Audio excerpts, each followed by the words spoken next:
सुमारे 3 किलो गांजा हस्तगत करण्यात आलेला आहे। सदरचा गांजा हा इनोवा कार आणि ॲक्टिवा स्कूटर यासारख्या वाहनामधून आरोपी घेऊन आले होते।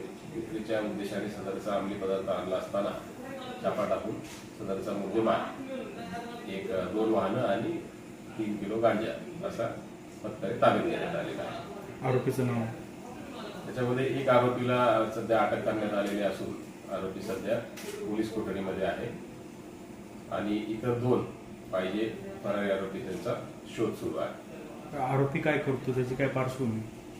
सदरचा पाहिजे आरोपी हे यांच्या अशा पूर्वीचे गुन्हे दाखल आहे आणि सध्या जो अटक आरोपी आहे त्याचा व्यवसाय कुठलाही नसून सध्या एक प्रकारे बेरोजगार तरुण असल्यासारखा त्याचं अस्तित्व आहे। त्याच्या यापूर्वी गुन्हे वगैरे आहेत? सदर इसमावरती अजून अभिलेख पडताळणी सुरू आहे। अद्यापर्यंत अशा प्रकारच्या गुन्ह्यांची नोंद असल्याबाबत आढळून आले। गांजाची वगैरे माहिती दिल्यास कसा संपर्क साधायचा तुम्हाला? नागरिकांना आपल्या माध्यमातून मी आवाहन करतो आहे की आपण अशा प्रकारे अंमली पदार्थ किंवा इतर काही गोष्टी असतील तर आपण थेटपणे डायल 112 या क्रमांकावर फोन करून माहिती देऊ शकता। आपल्याला तात्काळ पोलीस मदत मिळेल आणि आपलं नाव त्या ठिकाणी गोपनीय राहिलं जाईल याची दक्षता पोलीस घेतील। या व्यतिरिक्त आपण पोलीस ठाण्यास किंवा वैयक्तिक मला आपण संपर्क साधू शकता आणि याविषयी माहिती देऊ शकता।